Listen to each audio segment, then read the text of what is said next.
Hello friends, मैं संजीव बंसल आज आपके संग चैप्टर डिस्कस करने जा रहा हूं, sets in one short revision in quick revision. तो माय फ्रेंड्स, अब लगभग हम बहुत कम टाइम में इस पूरे चैप्टर को गो थ्रू करने जा रहे हैं। तो फ्रेंड्स, सेट मैंने क्या बताया था? Set collection of distinct number या ऑब्जेक्ट्स, इवेंट या डाटा जो वेल डिफाइंड मैनर में डिफाइन है इन कर्ली ब्रैकेट। कि अगर करली ब्रैकेट में अगर हम कोई वेल डिफाइंड डिस्टिंक्ट एलिमेंट्स लिख रहे हैं तो दैट्स नोन एज सेट। तो अब जो ये एलिमेंट्स लिख रहे हैं, ये कोई नंबर्स हो सकते हैं, ऑब्जेक्ट्स हो सकते हैं, कोई इवेंट्स हो सकते हैं, किसी प्रकार का कोई डाटा भी हो सकता है। तो ऐसी कोई भी चीज जो करली ब्रैकेट में हम लिख रहे हैं, दैट्स नोन एज सेट्स।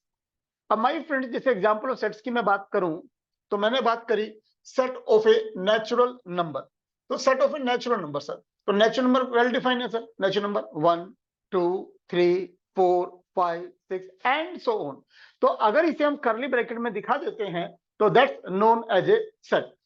इसी प्रकार से होल नंबर। तो माय फ्रेंड, हमें पता है कि जो हमारा नेचुरल नंबर है, अगर नेचुरल नंबर में अगर मैं 0 ऐड कर देता हूं तो होल नंबर बन जाता है। तो आप देखिए सर, यहाँ पे 0 और आ गया और देन आफ्टर मैंने करली ब्रैकेट बना दिया, तो that representing the set of whole numbers. Set of integers number, तो इंटीजर नंबर्स के अंदर आपको पता है सर, अब यहाँ पे -1 -2 -3 -4 एंड सो ऑन आ जाएंगे। Again I am showing it in curly bracket, तो that's known as a set. Prime number, my friend, prime numbers क्या हैं? वो नंबर्स जो अपने आप के अलावा किसी और एलिमेंट से डिवाइड नहीं हो रहे। इवन नंबर पे देखेंगे तो केवल एक 2 आता है, बाकी सभी नंबर आपको और यहां नजर आ रहे होंगे। तो सर 2 है, 3 है, 5 है, 7 है, ये सभी नंबर्स अपने आप के अलावा किसी और से डिवाइड नहीं है, वेल डिफाइंड है, that's why it is known as set. Odd natural numbers, sir odd natural number 1 3 5 7, तो ये सभी सेट्स वेल डिफाइंड है और इनको हमने करली ब्रैकेट में दिखा दिया, तो then it is known as sets. Real number, sir real number में सभी नंबर्स आ गए आपके, नेचुरल आ गए, होल नंबर्स आ गए, integer, positive integer, negative integer, rational, irrational, root, सभी फंक्शन जो आपके नंबर्स आ जाते हैं, that's known as real numbers. देखिए फ्रेंड, अब क्वेश्चन आता है कि क्या वाकई में सभी सेट्स हैं? तो क्वेश्चन आता है कि क्या कुछ ऐसा है जो सेट ना हो? बिल्कुल है सर ऐसा। तो देखिए सर, अब अगर मैं बोलता हूं collection of 10 most talented teachers of India, तो सर ये आपका सेट नहीं है, क्योंकि इंडिया के 10 मोस्ट टैलेंटेड टीचर्स किस प्रकार से डिफाइन करे जाएं? इसके कोई हार्ड एंड फास्ट रूल नहीं है कि हम टैग दे दें इन 10 टीचर्स को कि हाँ ये आपके इंडिया के बेस्ट टीचर्स हैं। तो इसलिए ये वेल डिफाइंड नहीं है, और अगर वेल डिफाइंड नहीं है तो ये सेट नहीं है। मैंने कहा team of 11 best cricketers of the world. अगर हम कोई क्रिकेटर टीम बना रहे हैं वर्ल्ड के बेस्ट प्लेयर्स की, तो my friends, best cricketers define नहीं है, इसका कोई पैरामीटर नहीं है जिसके बेसिस पे हम बोल दें कि हाँ ये क्रिकेटर बेस्ट हैं। तो इस वजह से वेल डिफाइन नहीं है, तो यानी कि ये सेट नहीं है। Most devoted president of India, sir again it's not well defined. कोई, सबकी अलग अलग ओपिनियन होगी, कोई किसी प्रेसिडेंट को बोलेगा मोस्ट डिवोटेड, कोई दूसरे प्रेसिडेंट को बोलेगा मोस्ट डिवोटेड, कोई तीसरे प्रेसिडेंट को बोलेगा most devoted, that's why it's not well defined, इसलिए ये सेट नहीं है। फेयर पॉलिटिशियन ऑफ इंडिया, अब sir fair politician of India पे बहुत आर्गुमेंट हो जाएंगी, डिबेट हो जाएगी, तो that's why it is not a set. तो यानी कि ये कोई भी जो अभी हमने ये बात करी, तो ये वेल डिफाइंड नहीं है, इसलिए ये सेट नहीं है। अब दोबारा मैं पीछे वाला आपको दिखा रहा हूं, लेकिन जो मैंने इससे पहले आपसे ये बात करी, ये सभी चीजें वेल डिफाइंड थी। नेचुरल नंबर वेल डिफाइन था, होल नंबर वेल डिफाइन था, इंटीजर वेल डिफाइन थे, तो ये सभी सेट आपके वेल डिफाइन थे, इसी वजह से इनको सेट कहा जा रहा था। अब देखिए सर, अब आते हैं सेट्स के अंदर कुछ कोटेशन हम यूज कर लेते हैं। जैसे अगर मैं बात करता हूं नेचुरल नंबर्स की, तो सर नेचुरल नंबर्स के लिए हम यहाँ पे n को रिप्रेजेंट करेंगे और वो पूरा नेचुरल नंबर को रिप्रेजेंट कर देगा। होल नंबर्स के लिए सर हम w को रिप्रेजेंट कर देंगे। इंटीजर्स नंबर्स के लिए हम z को इंटीजर्स कर देंगे। पॉजिटिव इंटीजर्स के लिए z प्लस लगा देंगे सिंबल। नेगेटिव इंटीजर्स के लिए z नेगेटिव का सिंबल लगा देंगे। रैशनल नंबर्स के लिए q सिंबल का इस्तेमाल कर लेंगे। रियल नंबर्स के लिए r का इस्तेमाल करेंगे। पॉजिटिव रियल नंबर्स के लिए r पॉजिटिव का इस्तेमाल करेंगे और नेगेटिव रियल नंबर्स के लिए r नेगेटिव का इस्तेमाल करेंगे। तो ये सेट के अंदर कुछ कोटेशंस हैं जो हम यूज करेंगे, जो पूरी इस बात को डिफाइन कर देगी। चलिए जी, नेक्स्ट आता है sir belongs and not belongs. My friend, कोई चीज सेट में बिलोंग कर रही है या नहीं बिलोंग कर रही, तो ध्यान करिए, बिलोंग का जो सिंबल है that will B this one. ये हमारा सेट जो बिलोंग करता है, ये हमारा बिलोंग्स का सिंबल है और ये हमारा बिलोंग्स का सिंबल नहीं है। जैसे माय फ्रेंड इक्वेशन में हम इज इक्वल टू और नॉट इज इक्वल टू लगाते हैं, तो is equal to this one and not is equal to this one. तो इसी तरह से सर ये बिलोंग्स है और ये आपका नॉट बिलोंग्स है। तो ये आपका बिलोंग कर रहा है सिंबल और ये आपको रिप्रेजेंट कर रहा है नॉट बिलोंग्स। तो माय फ्रेंड ध्यान दीजिए, मैंने कहा सेट में एलिमेंट्स है 1 3 6 8 11 17 20। तो जो एलिमेंट सेट के अंदर हैं वो एलिमेंट सेट से बिलोंग करते हैं और जो एलिमेंट सेट में नहीं है वो बिलोंग नहीं करते, राइट। तो जैसे मैंने लिखा है यहाँ पे 3, तो ध्यान करिए सर 3, तो 3 सर यहाँ पर हैगा, तो इसका मतलब क्या हुआ, इट बिलोंग्स। फिर अगला 11 सर इसमें है तो मींस इट्स बिलोंग्स। 0 सर 0 इसमें नहीं है, तो now I am saying not belongs. Belong का सिंबल लगाया और उसे क्रॉस कर दिया। 7 सर बिलोंग नहीं करता, तो बिलोंग्स का सिंबल लगाया और उसे क्रॉस कर दिया। 25 सर इसमें नहीं है, तो बिलोंग्स का सिंबल लगाया उसे क्रॉस कर दिया। तो 20 है, तो सर अब इसके इन बिटवीन हम बिलोंग्स का सिंबल लगा देंगे। तो जो एलिमेंट सेट में है वो बिलोंग्स करते हैं और जो एलिमेंट सेट में नहीं है सर वो बिलोंग्स नहीं करते। अब कुछ की पॉइंट्स हैं सर हमारे सेट से रिलेटेड, अब जरा हम उनको समझेंगे सर। तो देखिए जी, पहले ऑर्डर और sequence of events not important in set. यानी कि हम 1 2 3 लिखे सेट्स में, 3 2 1 लिखे, 2 3 1 लिखे, 1 2 3 3 2 1 3 1 2, व्हाटएवर जिस मर्जी सीक्वेंस में लिखे, सीक्वेंस की इंपॉर्टेंस सेट में नहीं है।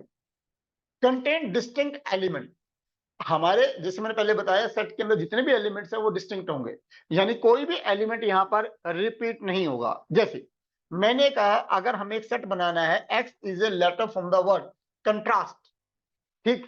तो अगर मैं इसको लिखता हूं इसके यहाँ पे CONTRAST, तो ये गलत होगा। क्यों गलत होगा, क्योंकि आप ध्यान करिए इसमें हमने टी 2 बार लिख दिया, राइट। तो अगर मुझे इसका सेट बनाना है तो टी मेरा एक बार ही आएगा, यानी सेट के अंदर कोई भी एलिमेंट रिपीट नहीं होगा।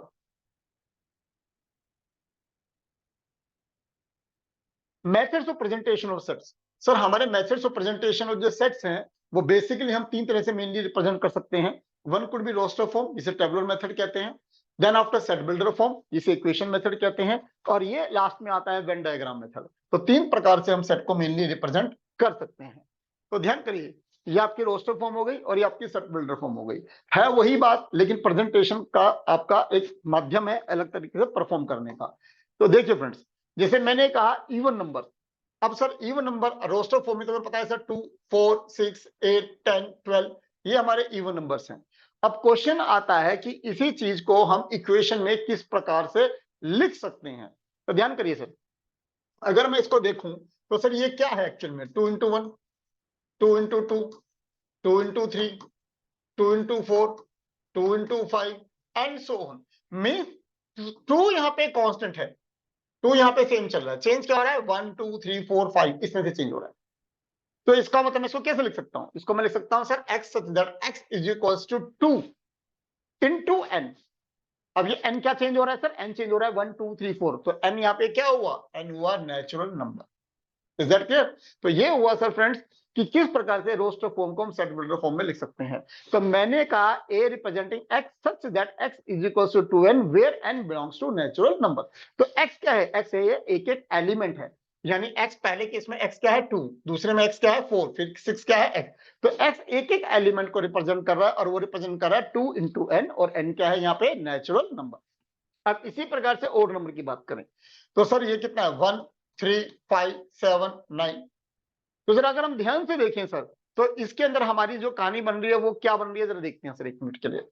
तो मैंने कहा सर यहां पर अगर इस बात को देख रहे हैं हम, तो आपका जो इवन नंबर है उसमें से आपका एक एलिमेंट कम हो रहा है या एक एलिमेंट ज्यादा हो रहा है, आप इस प्रकार से समझ सकते हैं। जैसे जैसे 1 है तो सर 2 into 0 plus 1, ये 1 आ गया सर। 2 into 1 plus 1, सर ध्यान दीजिए 3 आ गया। 2 into 2 plus 1, ठीक है जी, ये 5 आ गया सर। फिर 2 into 3 plus 1, सर ये 7 आ गया। तो 2 into 4 plus 1, तो सर ये आपका 9 आ गया, एंड सो ऑन। तो आप ध्यान दीजिए सर, यहां पे स्टिल क्या है सर, +1, ये स्टिल है हर जगह, और 2 यहाँ पे स्टिल है, राइट। तो सिचुएशन क्या बनी अगर हम देखें तो सर यहां पर जो मेरी सिचुएशन बनी वो बनी 2n+1, क्योंकि ध्यान करिए यहाँ पे 2 और 1+1 ये स्टिल है, चेंज क्या हो रहा है 0 1 2 3 4 ये चेंज हो रहा है। तो मैंने लिखा x = 2n+1। अब n क्या है यहाँ पे, ध्यान से देखिए n क्या है। तो सर ये n यहाँ पे आया 0 1 2 3 ऐसे, तो n ये क्या हुआ, होल नंबर, तो n हो गया यहाँ पे whole number. Is that clear. लेकिन अगर मान लीजिए 1 मिनट के लिए अगर मैं इसे लिखता हूं 2n-1, अगर ये रिप्रेजेंट करता हूं, तो जरा ध्यान दीजिए सर, तो यहां मुझे जो शुरू करना पड़ेगा 2 1 -1, 2 × 2 -1, 2 × 3 -1, ये रिप्रेजेंट करना पड़ेगा, तब सर ये सेम आ जाएगी। लेकिन अब यहाँ पे ये क्या आ रहा है 2n-1, ध्यान दीजिए सर, अब ये 2n-1 है। अब यहाँ पे n क्या है सर, यहाँ पे n है 1 2 3 4 5, तो n क्या हो गया यहाँ पे, नेचुरल नंबर। तो दोनों ही तरीके बिल्कुल परफेक्ट ठीक है, जो बिल्कुल ठीक है सर। प्राइम नंबर सर, जो नंबर अपने आप के अलावा किसी और से डिवाइड नहीं होते।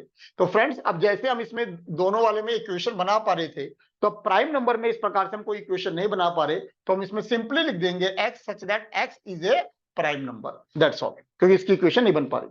नेचुरल नंबर 1 2 3 4 5 6 7 8 10, तो एक तो तरीका ये हो गया, x को हमने लिख दिया नेचुरल नंबर, या x = n+1, n क्या हो गया फिर से, होल नंबर, तो 0+1 1+1 2+1 3+1 4+1, सर यही सारी फिगर आ जाएंगी, तो ये इस तरह से रिप्रेजेंट कर गया। तो इस प्रकार से एक ही चीज को हम रोस्टर फॉर्म में प्रेजेंट कर सकते हैं, उसी चीज को हम सेट बिल्डर फॉर्म में भी प्रेजेंट कर सकते हैं। आइए सर, अब कुछ इसी प्रकार से क्वेश्चन दिखा रहा हूं। अब जैसे इसमें कहा write the solution set equation in the roster form. अब ध्यान करिए सर, ये जो हमारे पास सामने है ये इक्वेशन है, x² 4x - 5 = 0।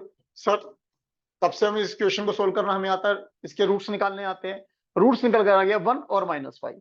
तो अब इसके रोस्टर फॉर्म क्या हो गई, करली ब्रैकेट में 1, -5 लिख दो, या -5, 1 लिख दो, क्योंकि आपको पता है आपकी सेट में सीक्वेंस की इंपॉर्टेंस नहीं है।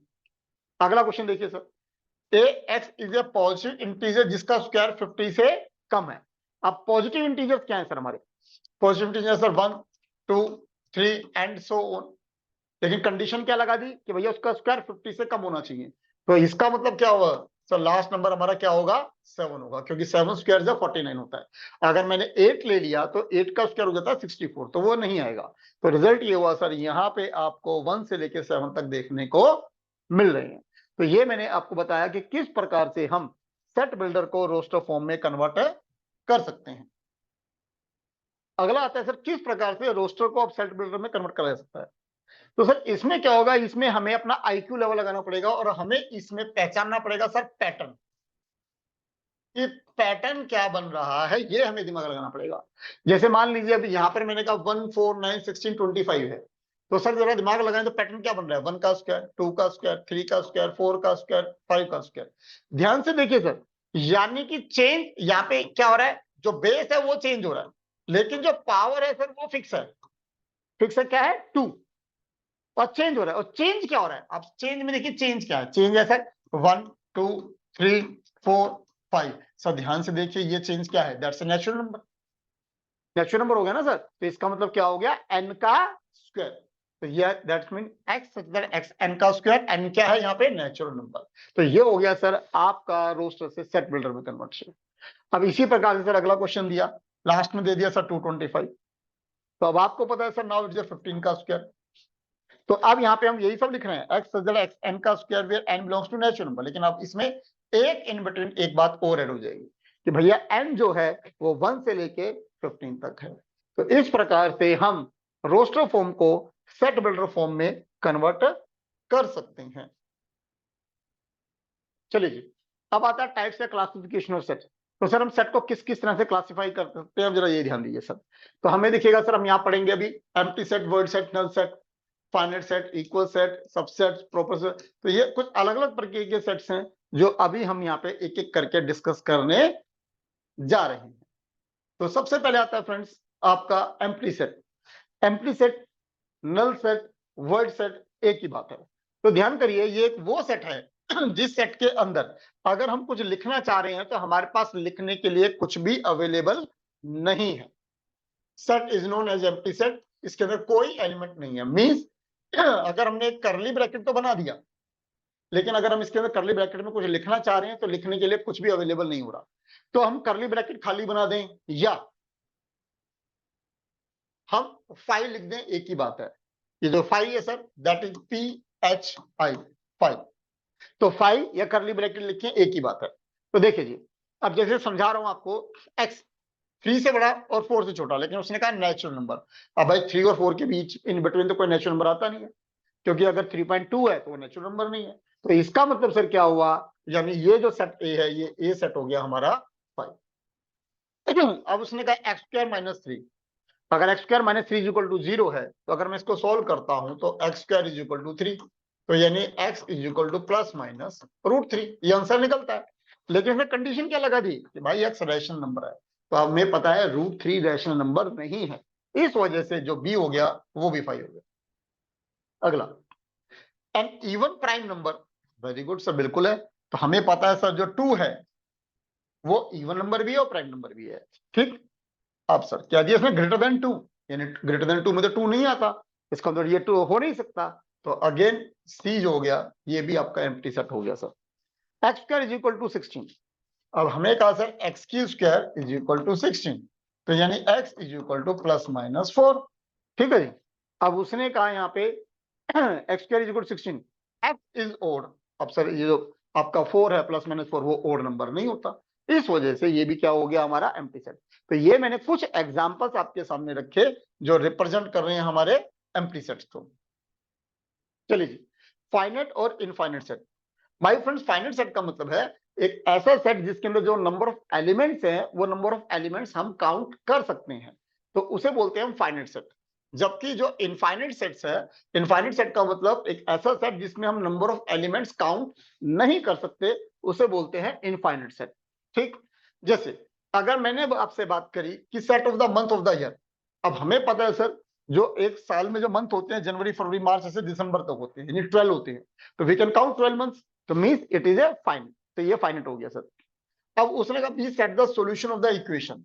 अब एक इक्वेशन के सॉल्यूशन अगर हम निकाल रहे हैं तो हमें पता है कि x की वैल्यू क्या आ सकती है, तो इसलिए दैट विल -4 to 4, तो यानी नंबर ऑफ टर्म्स कितनी है 2, तो means we can count it, तो ये हो गया हमारा finite set. See with the set of points on the line. अब माय फ्रेंड्स अगर एक लाइन की बात करें तो हमें ये पता है कि एक लाइन पर इनफाइनाइट पॉइंट हो सकते हैं, इसलिए ये जो हमारा हुआ ये हुआ इनफाइनाइट सेट। चलिए इक्वल सेट्स, माय फ्रेंड्स हमारे दो सेट्स इक्वल कब होंगे, जो ए में एलिमेंट है वही सारे एलिमेंट बी में होंगे, जो बी में एलिमेंट है वही सारे ए में होंगे, तब हम कहेंगे इक्वल सेट्स है। यानी ए में 2 है, बी में 2 है, इसमें 4 है, उसमें 4 है, 6 इसमें है, 6 उसमें है, 8 इसमें है, 8 उसमें है, तो यानी ए के जितने भी एलिमेंट्स हैं वो बी में है। अब हम क्या चेक करेंगे कि क्या बी के सारे एलिमेंट ए में है, 4 हाँ है, 2 ए में है, 8 हाँ ए में है, 6 है। तो इसका मतलब जब ए के सारे एलिमेंट बी में है और बी के सारे एलिमेंट ए में है, तब हम उसे बोलेंगे कि हाँ वो सेट दोनों इक्वल होंगे। अब ए दिया 1 2 3 4 5, बी दिया 3 1 4 5 2, तो अब ये ए और बी क्या हो गए, इक्वल हो गए सर। ए सर सेट है प्राइम नंबर लेस देन 6, कि भैया प्राइम नंबर होने चाहिए 6 से कम, तो सर वो क्या हो गए 2 3 5। P the set of prime factor of 30, तो 30 के प्राइम फैक्टर क्या है कि 30 किस से डिवाइड होता है सर, तो देखिए सर जो 30 डिवाइड होता है सर 1 से होता है सर, 2 से होता है, 3 से होता है, 5 से होता है, 6 से होता है, ठीक है जी। और इस तरह से कर 10 से हो गया, 30 से हो गया, ऐसे हमने सारी बातें यहाँ पे करी। लेकिन अब उसने क्या बोला आपको, प्राइम फैक्टर, तो अब इनमें से आपको छांटने पड़ेंगे प्राइम नंबर कि भैया इनमें से प्राइम नंबर कौन से हैं। तो आपको पता है प्राइम नंबर से जो अपने आप के अलावा किसी से डिवाइड ना हो, तो वो कौन कौन से हुए सर, 2 3 और 5, तो 2 3 और 5, तो आप देखिए सर ए और पी दोनों इक्वल आ गए, तो इसका मतलब दोनों सेट्स यहाँ पर क्या है, इक्वल है। अगला टॉपिक होता है sir subset and superset. Subset, तो सबसेट का मतलब है कि अगर एक सेट के सारे एलिमेंट अगर किसी दूसरे सेट में है तो हम कहेंगे वो उसका सबसेट है। जैसे जो बी है, अब मैंने कहा बी के अंदर जो 9 है सर वो यहाँ है, मैंने कहा 10 सर वो यहाँ है, मैंने कहा 11 सर वो यहाँ है, मैंने कहा 12 सर वो यहाँ है। तो इसका मतलब जो बी है वो सबसेट है ए का। तो ये जो सिंबल आपको दिख रहा है ये सबसेट का सिंबल आपको दिख रहा है, तो यानी बी सबसेट है ए का। तो एक सेट के जितने भी एलिमेंट अगर वो किसी दूसरे सेट में होंगे तो वो उसका सबसेट होगा। अब कुछ नोट करने वाली बात, every set is subset of itself. Her set अपने सेट का तो सबसेट है ही ना। अगर मैं यहाँ पे बी एक बार और लिख दूं कि भाई बी सेट मैंने एक बार और लिख दिया 9 10 11 और 12, तो मैं कहूंगा ना हाँ भाई 9 है, हाँ भाई 10 है, हाँ भाई 11 है, हाँ भाई 12 है। तो एक सेट अपने सेट का तो हमेशा सबसेट होगा ही होगा। तो ये पहली लाइन इसी बात को रिप्रेजेंट कर रही है। 5 is subset of any set. 5 का मतलब क्या सर? एम्प्टी सेट, कुछ नहीं। तो कुछ नहीं तो हर जगह है, तो इसलिए जो 5 है 5 वो हमेशा हर सेट का सबसेट होगा, चाहे कोई भी सेट हो। 5 is always subset of any set. मैंने कहा अगर ए सबसेट है बी का और बी सबसेट है ए का तो ऑब्वियसली ए और बी इक्वल होंगे। ए सबसेट है बी का यानी ए के एलिमेंट बी में है सारे, बी सबसेट है ए का यानी बी के सारे एलिमेंट ए में है, तो इसका मतलब ए और बी क्या होंगे? इक्वल होंगे। चलिए कुछ और एग्जांपल देते हैं सर इस पे। तो मैंने कहा क्यों क्या है? एक रैशनल नंबर और सर रियल नंबर। तो जितने भी प्रकार के नंबर्स हैं वो सारे रियल नंबर के तो सबसेट हैं ही। तो यानी इसका मतलब क्या हुआ कि जो क्यू है वो सबसेट है रियल नंबर का। A is a set of all divisor of 56, B set है प्राइम डिवाइजर ऑफ 56। तो अब ध्यान करिए जी, ए में ज्यादा टर्म्स आएंगी और बी में केवल वही टर्म्स आएंगी जो डिवाइजर है साथ में प्राइम नंबर है। तो इसका मतलब बी में कम टर्म्स आ रही हैं, तो इसका मतलब क्या हुआ कि डेफिनेटली बी सबसेट निकल के आएगा ए का। ए है सर 135, बी एक ओड नेचुरल नंबर लेकिन 6 से कम। तो 6 से कम सर कौन सा हुए? 135 ही हो गई। तो बी कितना निकल कर आया सर? 1, 3 और 5। तो इसका मतलब ये हुआ कि भाई ए बी का सबसेट है, बी ए का सबसेट है। तो रिजल्ट क्या हुआ? ए और बी दोनों इक्वल हैं। अब A E I O U वो verse number, B A B C D. अब आप देखिए, अब इसमें ना तो ए ही बी का सबसेट है एंड और ना ही बी ए का सबसेट है। मतलब ए के सारे एलिमेंट बी में नहीं है, बी के सारे एलिमेंट ए में नहीं है, तो यानी कोई किसी का सबसेट नहीं है। चलिए अब पढ़ते हैं सर टाइप्स ऑफ इंटरवल। तो माय फ्रेंड जो इंटरवल के टाइप की बात कर रहे हैं तो हमारे को मेनली 3 तरह के इंटरवल दिखेंगे। Close interval, open interval, semi close या सेमी ओपन, जो आप कहना चाहें वो इंटरवल कह सकते हैं। तो जरा देखते हैं सर। तो पहले वन बाय वन। तो जब हमने बात करी सर क्लोज इंटरवल, तो क्लोज इंटरवल की जब हम बात यहां कर रहे हैं तो देखिए सर, ये हमने कहा एक आपकी नंबर लाइन है सर, दिस वन, ये वाली, राइट। तो अब इस नंबर लाइन की बात कर रहा हूं अगर मैं, तो यहां ध्यान दीजिए सर, दिस वन ए और दिस वन बी। तो अब यहाँ पे जो आपका इंटरवल है ए से बी के बीच में, तो यहां इस इंटरवल में ए और बी भी इंक्लूड हैं।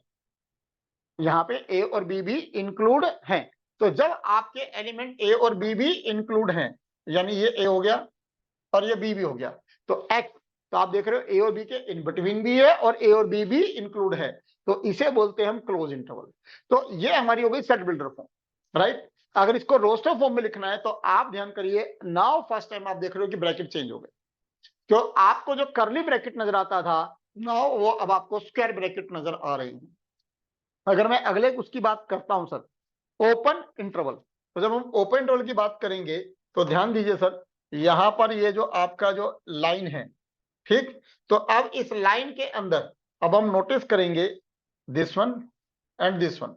तो अब आप ये देखिए ए और बी में यहाँ पे जो हमने पॉइंट बनाया, ये ए और ये बी, तो यहाँ पे आपको ये पॉइंट एम्प्टी नजर आ रहे हैं। तो इसका मतलब ये है ए बी के इन बिटवीन तो हो सकता है लेकिन ए और बी इंक्लूड नहीं हो सकते। तो आप देखें यहाँ पे इज इक्वल टू के सिंबल थे लेकिन यहाँ पे इज इक्वल टू के सिंबल नहीं है। तो अब ये हो गई हमारी set builder form. Roster form की बात करता हूं तो ए और बी आ जाएगा, जो स्क्वायर ब्रैकेट थे वो राउंड ब्रैकेट हो जाएंगे, या अगर स्क्वायर ब्रैकेट करने हैं तो उनकी पोजीशन चेंज हो जाएंगी, जो अंदर की तरफ आपके ब्रैकेट आ रहे थे वो बाहर की तरफ हो जाएंगे। तो जनरली जो ट्रेंड है वो आपका राउंड ब्रैकेट लिखने का ज्यादा है बजाय सेकंड वन। आगे चलिए जी, सेमी ओपन या सेमी क्लोज इंटरवल। अब इसमें आपको जो देखने को मिलेगा तो वो हमें अब देखने को इसमें क्या मिल रहा है कि जो अब आपकी जो लाइन है, ठीक, अब हमें इसमें ये देखने को मिल रहा है कि यहाँ पे आपका ए तो भरा हुआ इंक्लूड है, लेकिन बी अब एम्प्टी है। तो अब ए पे इक्वल का सिंबल है, बी पे नहीं है, तो इसका मतलब हुआ ए पे स्क्वायर ब्रैकेट हो गया और बी पे राउंड हो गया। अब दूसरा वाला अगर मैं केस करता हूं सर, तो अब जरा दूसरा देखिए सर, अब यहाँ पे बी तो आपका इंक्लूड है, लेकिन सर अब आपका यहाँ पे ए इंक्लूड नहीं है, दिस वन।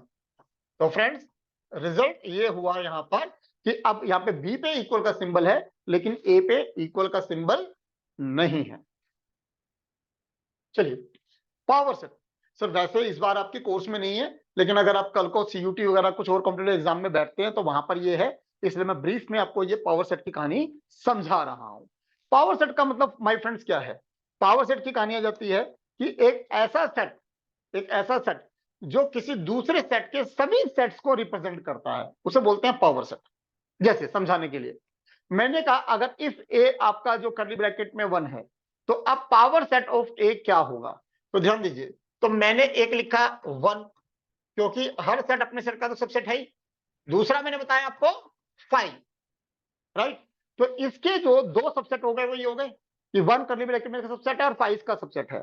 तो अब माय फ्रेंड्स अगर मैं इसके ऊपर एक और अगर वो बना देता हूं सेट, इसके ऊपर मैं एक सेट और बना देता हूं, तो this will representing power set of A, this one. अब अगला देखिए सर 1 2 है, तो अब जरा इसके सबसेट ध्यान करिए। कर्ली ब्रैकेट में 1 इसका सबसेट है, कर्ली ब्रैकेट में 2 इसका सबसेट है, कर्ली ब्रैकेट में 1 2 इसका सबसेट है, 5 इसका सबसेट है, राइट? तो अब अगर मैं 1 मिनट के लिए इसके ऊपर एक और कर्ली ब्रैकेट बना देता हूं, तो ये हो गया sir power set of B. इसी तरह से सर ये सी हो गया कि अगर 1 3 6 है तो कर्ली ब्रैकेट में 1, कर्ली ब्रैकेट में 3, कर्ली ब्रैकेट में 6, फिर दो दो का पेयर करेंगे तो 1 3 1 6 3 6, फिर एक बार तीनों 1 3 6 और एक बार 5। अब इसके ऊपर एक बार और कर्ली ब्रैकेट डाल देता हूं, तो ये हो जाएगा पावर सेट ऑफ सी। अगला सर डी 5, यानी डी में कुछ है ही नहीं, तो अब पावर सेट ऑफ डी क्या होगा? 5 के ऊपर कर्ली ब्रैकेट। तो ये अब इसका डी का जो है हमारा पावर सेट हो गया। चलिए जी, यूनिवर्सल सेट या सैंपल सेट। यूनिवर्सल सेट का मतलब है जिस क्वेश्चन में जिस सेट की जितने सभी सेट्स की बात कर रहे हैं, तो यूनिवर्सल सेट का मतलब है कि उसमें वो सभी सेट्स उसके अंदर आते हैं। जैसे हम कहते हैं ना कि we are the parts of universe, कि हम सभी यूनिवर्स का पार्ट हैं। तो एक यूनिवर्सल सेट का मतलब ये है कि जो सभी सेट्स हैं वो उसका हिस्सा है। जैसे अगर मैं आपको ये एग्जांपल दे रहा हूं अभी, तो आप नोटिस करिए सर कि यहां पर जो आपका सेट है, दिस वन ए और दिस वन बी, तो इन सभी के एलिमेंट आपको यूनिवर्सल सेट में देखने को मिलेंगे। 2 7 9 13, तो सर दिस वन 2 7 9 13 ये हो गए सर सारे एलिमेंट। बी में क्या है? 9 13 14 20, सर 9 13 14 20 आगे सर। और यूनिवर्सल में इन दोनों के अलावा तो कुछ और हो ही सकता है। तो यूनिवर्सल सेट का मतलब है जितने भी सेट हैं वो सारे के सारे यूनिवर्सल सेट में होंगे। मींस इसका मतलब क्या हुआ? ए जो है वो सबसेट है यूनिवर्सल का, जो बी है वो भी सबसेट है यूनिवर्सल का। तो हर सेट आपका सबसेट होगा यूनिवर्स का। चलिए जी, अगली कहानी आती है सर वेन डायग्राम। अब वेन डायग्राम क्या है सर? जो हम सेट की बात कर रहे हैं, तो उस सेट में हम जो हम शो करने जा रहे हैं वो डायग्रामेटिकली शो करने जा रहे हैं सर। दिस वन देखिए सर, ये हमने एक डायग्राम बनाया दिस वन इस प्रकार से, इस प्रकार से, और ये हमारा इंडिकेट कर रहा है सर किसको? यूनिवर्सल सेट को। ठीक, अब इसमें जितने एलिमेंट है 1 5 6 2 4 6 8 10 8 10 12 15 19 और यूनिवर्सल, ये सारे, तो यूनिवर्सल के सारे सेट हमने यहां पर लिख दिए। अब सर एक्चुअली में जो फर्क हो रहा है वो फर्क जरा हम समझने की कोशिश करेंगे सर। अब यहाँ पे सर फर्क हो रहा है कि जो हमने बात करी ए 1 5 और 6, तो देखिए सर, तो मैंने कहा, ये ध्यान दीजिए सर, दिस वन, ये अगर मैंने कहा सर ये ए को रिप्रेजेंट कर रहा है 1 5 6, ठीक हो गया सर, ये ए को रिप्रेजेंट कर रहा है। अब 2 4 6 8 10, तो अब ये अगर हम इसमें ध्यान अगर दें तो हमें ये नजर आ रहा है कि जो 6 हैगा,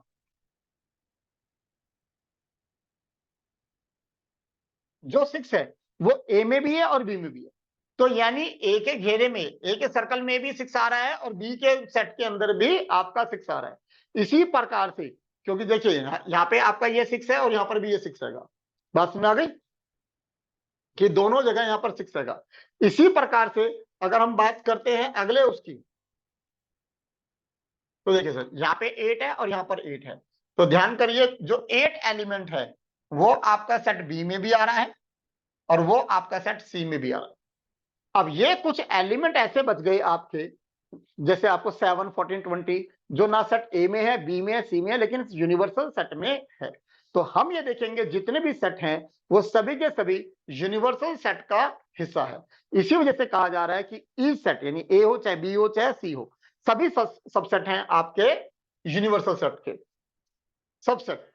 अब ध्यान दीजिए सर, अगर मैं आपसे बात कर रहा हूं और मैं आपसे कह रहा हूं ये आपका ए है और ये आपका बी है, तो अगर हम इसमें अगर नोटिस कर रहे हैं तो बी के जो एलिमेंट हैं वो ए में भी है, लेकिन ए एक वाइडर सेट है।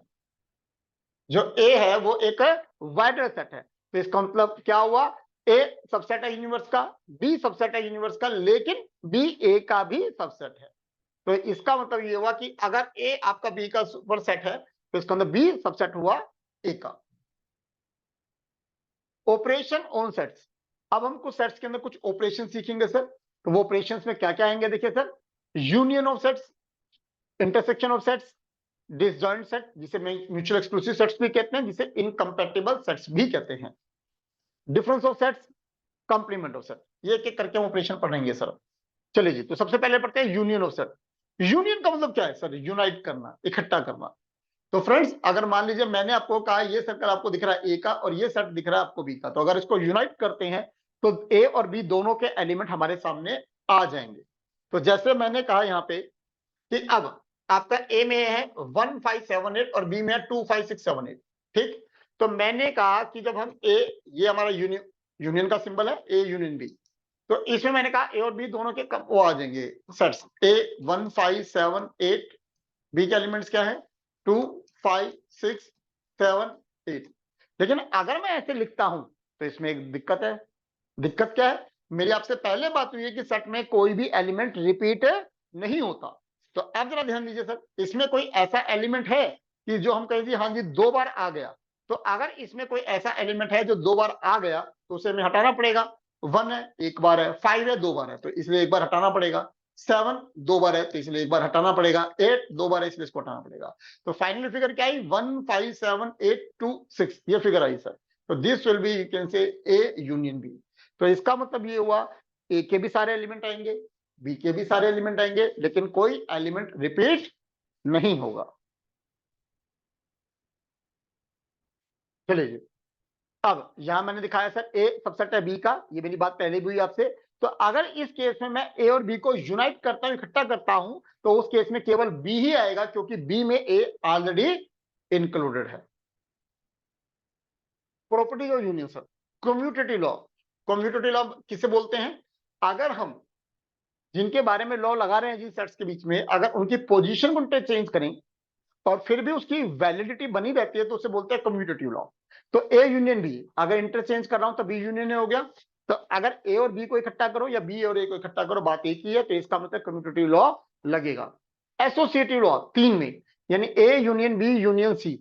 तो माय फ्रेंड्स, आप पहले बी और सी को इकट्ठा करो फिर ए को इकट्ठा कर लो, या पहले आप ए और बी को यूनाइट करो और फिर सी को इकट्ठा करो, आंसर सेम आएगा। तो मींस एसोसिएटिव लॉ लगेगा। Law of phi and universe, phi union A, phi का मतलब क्या है सर, कुछ नहीं। तो कुछ नहीं और ए को इकट्ठा करोगे तो आएगा क्या, ए आएगा। अगर आते हैं यूनिवर्स यूनाइट ए, यूनिवर्स और ए को इकट्ठा करोगे तो क्या आएगा, यूनिवर्स, क्योंकि यूनिवर्स ए से वाइड टर्म है। Independent law A union A और ए को इकट्ठा करोगे तो ए ही आने वाला है, और तो कुछ आएगा नहीं। चलिए जी, अगला ऑपरेशन शुरू होता है सर, इंटरसेक्शन। भाई फ्रेंड, इंटरसेक्शन का मतलब है जिन दो सेट्स की बात कर रहे हैं हम, उनमें कॉमन क्या है, ऐसे एलिमेंट जो ए और बी दोनों में आ रहे हैं। तो जैसे पुराने वाले अगर एग्जांपल लूं, ए ये है और बी ये है, तो ए इंटरसेक्शन बी, तो 1 ए में है लेकिन बी में नहीं है। 5 ए और बी दोनों में है तो 5 आ गया सर। फिर मैंने कहा 7 ए और बी दोनों में है तो 7 भी आ गया सर। 8 ए और बी दोनों में है तो दोनों में आ गया। तो ये हो गया ए इंटरसेक्शन बी। तो ये वो एलिमेंट है जो ए और बी दोनों में आ रहे हैं। Properties of intersection sir, commutative law. भाई ए और बी के अंदर कॉमन निकालो या बी और ए में कॉमन निकालो, बात एक ही है। ए बी तीनों में कॉमन, तो भाई पहले आप बी और सी में कॉमन निकालो फिर ए में निकालो, या पहले ए और बी में कॉमन निकालो फिर सी में निकालो, तो बात आपकी सेम निकल कर आएगी। तो जैसे कि अब आपको यहाँ पे डायग्राम दिख रहा है कि अगर मैंने कहा सर दिस वन ए, मैंने कहा सर ये ए हो गया, राइट, ये लीजिए सर ये बी हो गया, ठीक है सर। और एक सेट और बना देते हैं, और मैंने कहा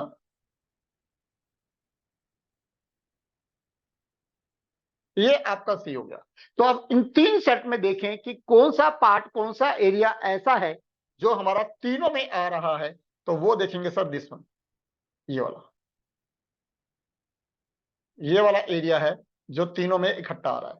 तो ये हो गया सर हमारा ए बी सी के अंदर कॉमन। तो ये कहानी हुई सर कि हम ये कह सकते हैं ये ए बी और सी, तो that will be indicating A intersection B intersection सी।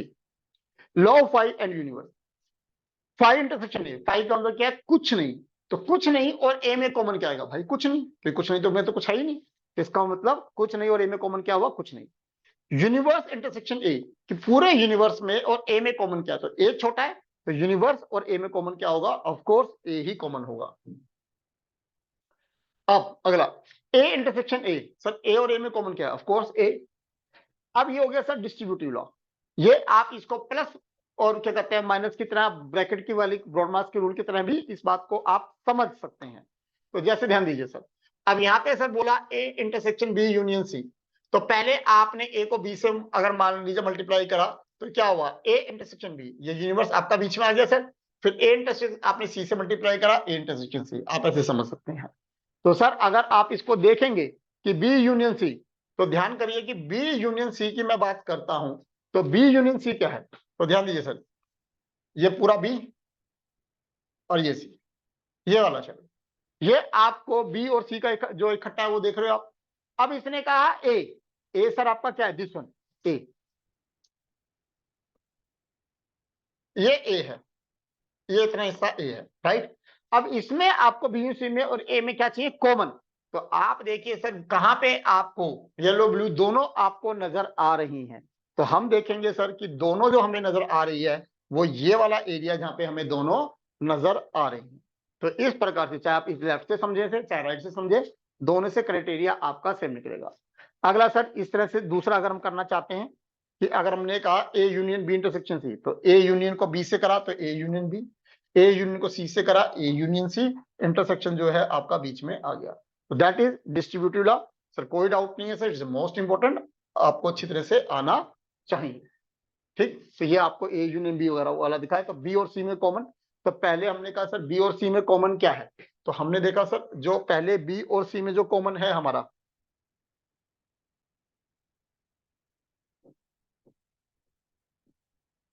देखिए, तो अगर मैं बात करता हूं आपसे कि बी और सी में कॉमन क्या है, तो बी और सी में, तो फ्रेंड्स बी और सी में कॉमन हमें ये नजर आ रहा है। फिर वो कहता है ए, ठीक, तो अब ए क्या है हमारा, सर ये ए है। अब इनको क्या करना है, यूनाइट कर देना है। तो आप देखिए सर यही शेडिंग मैंने पहले कर रखी है सर, ठीक है जी। तो ये एरिया हमारे पास निकल कर आ गया।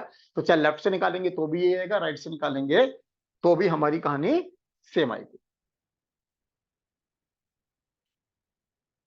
अब ये कुछ क्वेश्चन है सर जिसके ऊपर मैंने ये जो आपको दिया है, तो अब जैसे इस क्वेश्चन के अंदर आप ए इंटरसेक्शन बी निकालिए चाहे बी इंटरसेक्शन ए निकालिए, your answer will be remaining same. तो इस पर कुछ प्रकार इस प्रकार से प्रैक्टिस कर सकते हैं।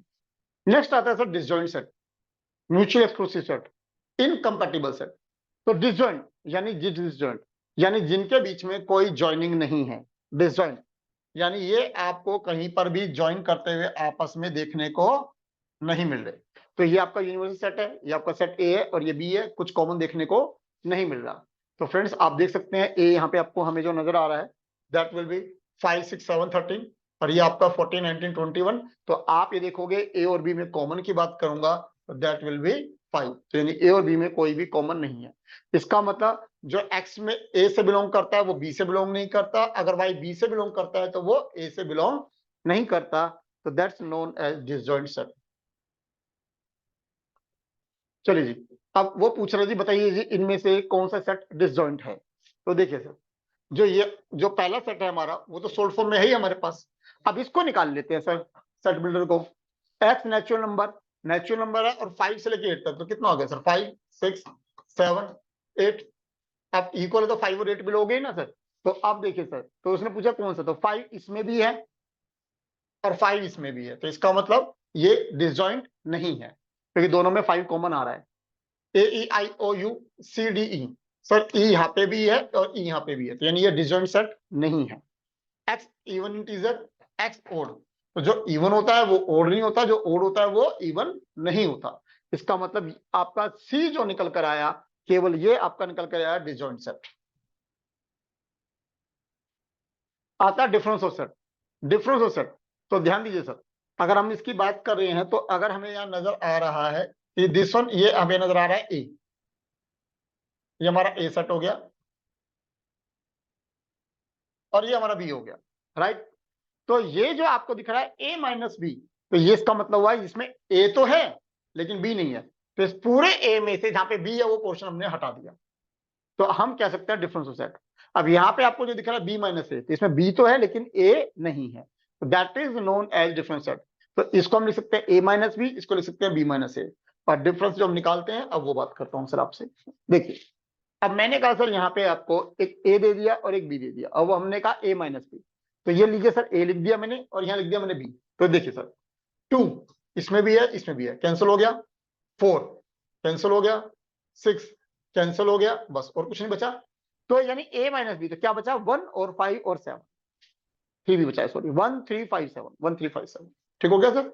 अब गलती मत कर देना sir, it's not a mathematical algebra, पता चला कि उठा के -8 और -10 लिख दो, इट्स नॉट लाइक दैट। इसमें हमें लिखना है कि भैया ए के वो एलिमेंट जो बी में नहीं है।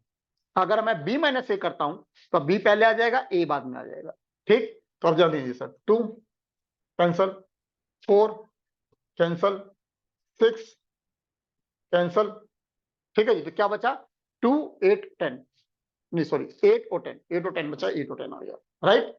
अब आप थोड़ा सा ज्ञान के लेवल को अगर हम बढ़ाएंगे, ज्ञान के लेवल को बढ़ाएंगे, तो आप नोटिस करिए ए माइनस बी को मैं ये भी लिख सकता हूं ए माइनस ए इंटरसेक्शन बी, एक ही बात आएगी सर। क्यों, आप जैसे कर लीजिए आप ये वाली बात। और ए क्या है सर आपका, पहले ए माइनस बी में, ए माइनस बी में ए क्या है सर, 1 2 3 4 5 6 और 7। तो अब मैंने कहा ए इंटरसेक्शन बी, ए और बी में कॉमन क्या है, कॉमन क्या सर, देखिए 2 है, 4 है और 6 है। तो आप देखिए जो कॉमन है वही तो ऑब्वियसली एलिमिनेट होगा ना, जो दोनों सेट में कॉमन है वही तो एलिमिनेट होगा। तो आप देखिए 2 4 6, 2 4 6, तो पहले भी तो वही कैंसिल हो रहा था, तो इसलिए ए माइनस बी लिखो या ए माइनस ए इंटरसेक्शन बी लिखो, एक ही बात है। चलिए जी, कंप्लीमेंट ऑफ सेट, कंप्लीमेंट का मतलब होता है उसके अलावा, उसके अलावा। तो अगर मान लीजिए मैंने कहा यहाँ पे आपको कि दिस वन, ये आपका यूनिवर्स रिप्रेजेंट कर रहा है, ये आपका ए रिप्रेजेंट कर रहा है, तो यूनिवर्स में से ए को घटा दिया तो that is representing A not, ठीक। तो यानी अगर मुझे ए नॉट निकालना है तो यूनिवर्स में से मैं ए को हटा दूंगा। तो देखिए अगर यूनिवर्स दिस वन है और ए दिस वन है, तो मैंने कहा ए नॉट यूनिवर्स माइनस ए, तो अभी तरीका वही जो सिखाया था, तो सर 9, तो मैंने कहा सर जो दोनों एलिमेंट में 9 कैंसल, 13 कैंसल, 15 कैंसल, बचा क्या सर 5 8 11, तो 5 8 11 आ गया। तो that is complement of A set. तो जो आपका सेट उसके अलावा जो है वो निकल कर आएगा। हाँ जी सर। अब यहाँ पे सर आपकी दूसरी सी कहानी सर शुरू हो रही है डी मॉर्गन्स लॉ। अगर हम डी मॉर्गन्स लॉ की अगर बात करते हैं तो देखिए सर,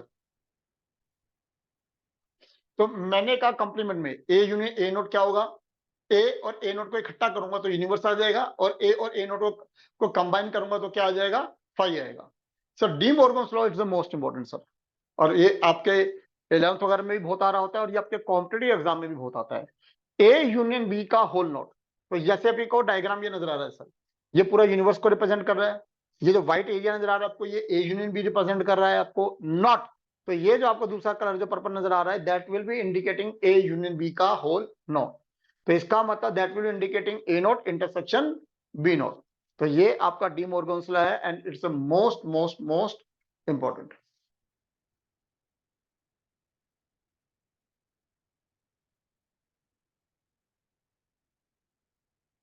अब इसी प्रकार से ए intersection B not.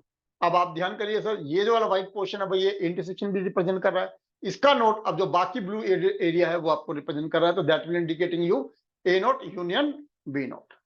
Law of double complement.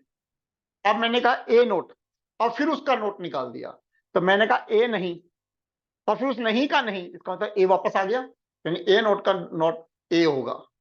Law of empty set universal set. Phi का मतलब कुछ नहीं, फाई नॉट का मतलब सब कुछ। सब कुछ क्या होता है? यूनिवर्स। यूनिवर्स का मतलब क्या है? सब कुछ। तो यूनिवर्स नॉट का मतलब क्या है? कुछ नहीं बचा सर, फाई। प्रलय आ गई समझ लीजिए। अब सर ये प्रैक्टिकल प्रॉब्लम्स कुछ हैं सर आपकी। जैसे अब मैंने कहा यूनिवर्सल में आपको 1 2 3 4 5 6 7 8 9 दे रखा है, ए में ये एलिमेंट दे रखे हैं, बी में दे रखे हैं। तो एनयू का मतलब क्या है कि भाई यूनिवर्सल में नंबर ऑफ एलिमेंट्स कितने हैं।